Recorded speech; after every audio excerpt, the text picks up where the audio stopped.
তেলের দাম বাড়ানোর সঙ্গে আইএমএফ এর কোনো সম্পর্ক নেই বলে জানিয়েছেন অর্থ ও পরিকল্পনা মন্ত্রী আমির খসরু মাহমুদ চৌধুরী। তিনি বলেন, সরকারি তহবিলে চাপ বাড়ার দাম বাড়ানো হয়েছে। দুপুরে সচিবালয়ে অর্থমন্ত্রী জানান, আইএমএফ এর সঙ্গে বেশ কিছু শর্তে এখনো ঐকমত্যে পৌঁছাতে পারেনি বাংলাদেশ। অপেক্ষমাণ বিষয়গুলো নিষ্পত্তি আরও 15 থেকে 30 দিন সময় লাগতে পারে বলে জানিয়েছেন তিনি। আমেরিকাতে দাম দ্বিগুণ হয়ে গেছে, শ্রীলঙ্কায় 25% হয়ে গেছে। তারপরে আমরা যতটুকু বেরিয়েছি খুবই নগণ্য। এইটা বাড়াতে হয়েছে শুধুমাত্র আমাদের তহবিলের উপর এত প্রেশার আসতেছে। আমাদের তো বাকি প্রোগ্রাম চালাতে হবে, দেশের আগামী দিনে বাজেট আসছে, তাই না? সুতরাং এটা মাথায় রেখে আমাদেরকে এই সিদ্ধান্ত নেওয়া হয়েছে, তাও খুব কম বাড়ানো।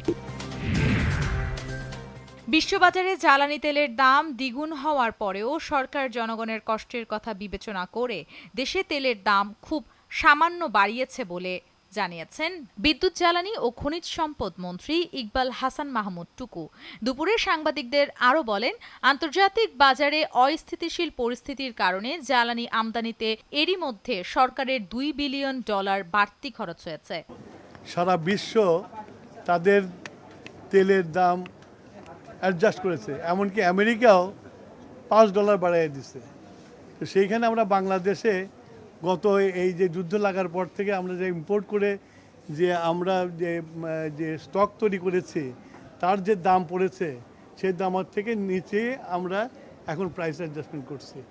এটা করতে বাধ্য হয়েছি আমরা, কেননা এটা বৈদেশিক মুদ্রাতে কিনতে হয় এবং সেটা যাতে কিছু বেরিয়ে আমরা স্বর্ণীয় লেভেলে থাকতে পারি সেই ব্যবস্থা করেছি। জ্বালানি তেলের কৃত্রিম সংকট তৈরি করে সিন্ডিকেটের মাধ্যমে সরকার দাম বৃদ্ধি করেছে বলে মন্তব্য করেছেন জাতীয় সংসদের বিরোধী দলীয় চিফ হুইপ ও এনসিপির আহ্বায়ক নাহিদ ইসলাম। দুপুরে সমসাময়িক রাজনীতি ও সাংগঠনিক বিষয় নিয়ে রাজধানীর কেন্দ্রীয় কার্যালয়ে জাতীয় নাগরিক পার্টির জরুরি সংবাদ সম্মেলনে এসব কথা বলেন তিনি। ভোক্তা পর্যায়ে আবারও তরলীকৃত পেট্রোলিয়াম গ্যাসের এলজিপি দাম বাড়িয়েছে সরকার। নতুন সিদ্ধান্তের প্রতি 12 কেজি সিলিন্ডারের দাম 1728 টাকা থেকে বাড়িয়ে এখন নির্ধারণ করা হয়েছে 1940 টাকা। বিকেলে এক বিজ্ঞপ্তিতে দাম বাড়ানোর বিষয়টি জানিয়েছে বাংলাদেশ এনার্জি রেগুলেটরি কমিশন। আজ সন্ধ্যা থেকেই নতুন দর কার্যকর হবে।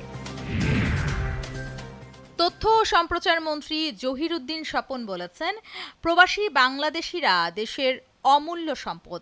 তাদের জ্ঞান, মেধা ও পরিশ্রম দেশের অর্থনীতি ক্রমশ শক্তিশালী করছে।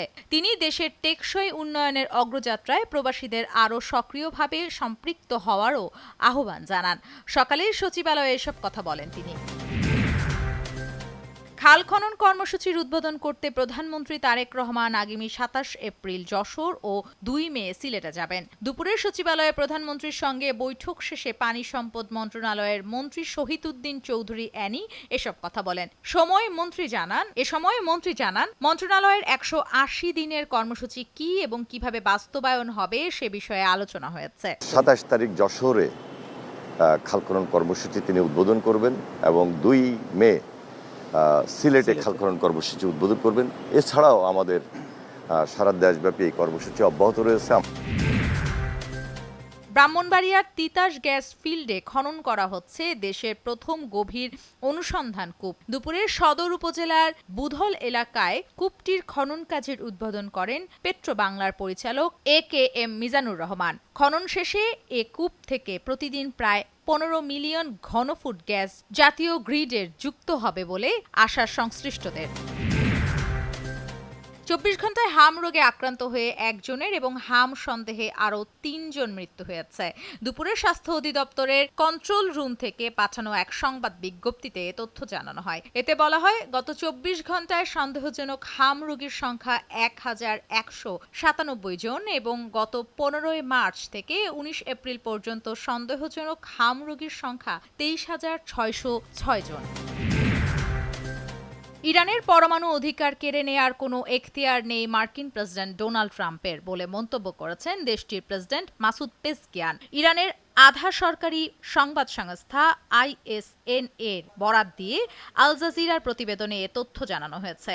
পরমাণু ইস্যুতে ওয়াশিংটন ও তেহরানের মধ্যে চলমান বিরোধের মধ্যেই পেজিশকিয়ানের এই কড়া মন্তব্য এলো।